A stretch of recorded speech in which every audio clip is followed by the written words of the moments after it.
Welcome back. In the last video we made our final changes by creating our saw marks and plugging in all our normals and everything, and in this video we just want to finish off the last couple of things on our material before we move and turn it into a node group. Now throughout the video I've used quite contrasting colours in this so we can really see the effect on the video, but at the moment we have far too much contrast in there and we really want to just tone this down and get a more realistic effect.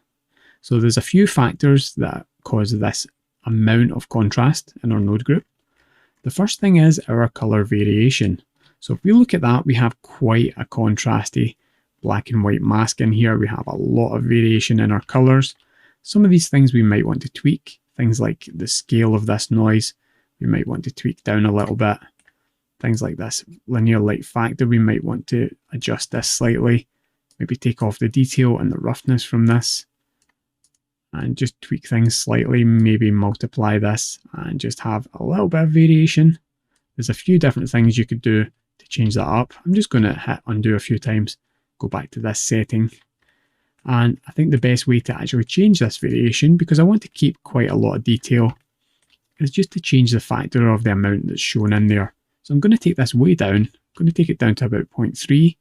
That takes out quite a lot of that. The second thing is this grain. I don't want it to be shown as black the way it is just now. So I'm going to take this factor down. I'm going to take this down to about 0.3 as well. The last thing I want to do is take this colour and just copy this colour across. And I just want to tweak this value a little bit. Let's just make it a little bit darker and a little bit more saturated.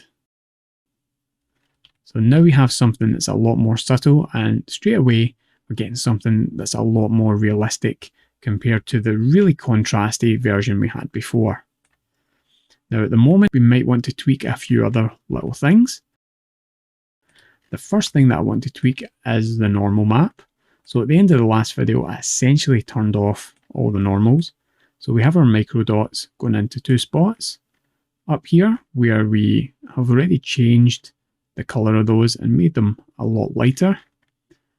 But we also have it going into our normals in this bump node. Now at this point when we have a bunch of these bump nodes, it can sometimes be a little bit confusing about what they all do. We can always hit F2 and just change the name of these to dots, and we'll change the name of this one to saw. And now if I want, I can increase the value of this, knowing exactly what it's doing, and I'll take this to about 0.03. So we get a nice result there. In our saw mark, we have our strength here and it's coming through this node, and at the moment we have 0 in here. Now remember, this is coming in through a factor as well. So if we increase this value, we're going to start getting the colour as well as the bump. Now I think the colour at the moment is fine, but I think the bump is not quite strong enough. So I'm going to take this divide amount and I'm going to change it to about 25. So now I can start to see that bump coming into effect, but we don't actually have to increase the amount of colour anymore. I think that looks pretty good. Now at the moment we don't have any roughness in there at all. So at this point you might want to go to your asset browser. We'll go to asset browser, we'll find our node groups. And let's just find our roughness generator. And we'll just grab this and we're just going to stick this straight into roughness. And I'm just going to keep whatever defaults are in there. I think this actually looks pretty good already. Now we do need an object map in there. So let's just grab a redirect from our object. And we'll see if we can plug this in to our vector. And we were successful, which is good. And we can just maybe turn down some of these settings a little bit.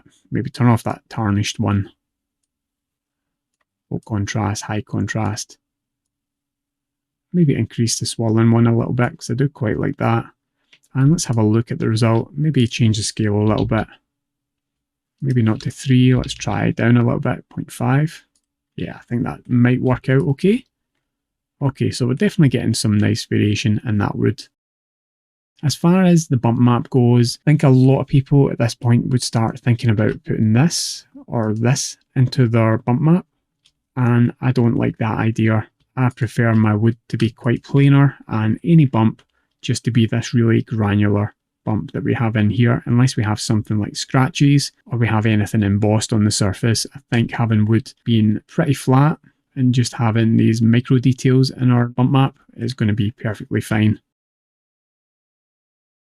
One other thing I want to point out is throughout this entire video, and this video series in fact, we've been using this single piece of geometry to test our wood.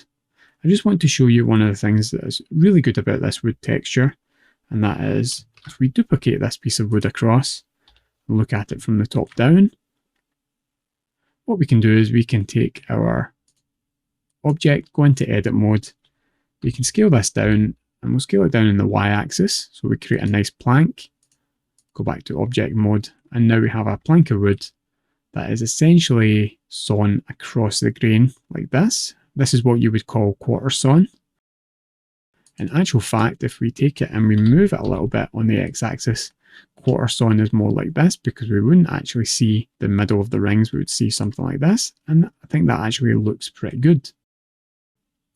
Now again, if we go to object and we duplicate this, and we go into edit mode, we'll just go to our top view using 7, we'll rotate this around a little bit, move it around, maybe get the grain just where we want it. So what I really want to do is I want to find the center of this. So there's the center there. We'll put it right in the center. We will rotate this around 90 degrees. And then I'll move it out to, let's see, around about here should be fine.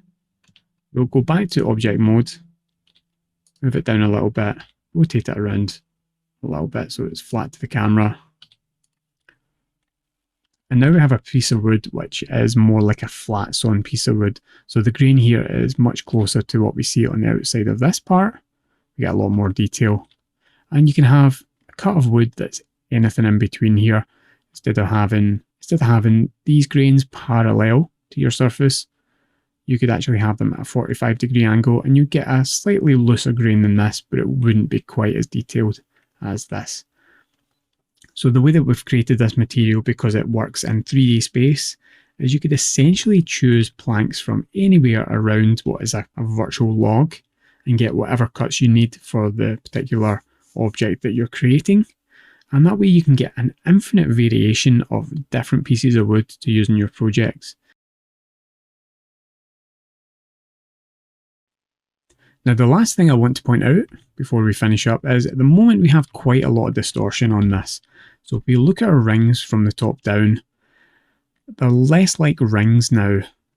We don't really have that much going on here. The variation in this, the vector distortion, is quite high. So I'm going to take these down. I'm going to take this first one down to about 0.1 and take this other one down to about 0.15. And you can see that we have less variation there. Now this is going to affect our grain, but again, I think this is actually starting to look even more realistic now. And I'll just make a little bit more space there. Now, excuse the rendering, it is starting to take a little bit longer because we have so many nodes in this node tree now. And if I turn on denoising, everything just gets a little bit too muddy, even though it renders a lot faster. But we're pretty much at the point where we're going to take all this and turn it into one single node group, where we're going to have different controls that take into account all these different settings. And hopefully it's going to be something that you'll be able to use on all your projects from the future anytime you need wood material. And you will never need to do any UV mapping because it will always work using object mapping. Okay, so it's challenge time. And this is maybe a bit of a tricky challenge, but hopefully a fun challenge.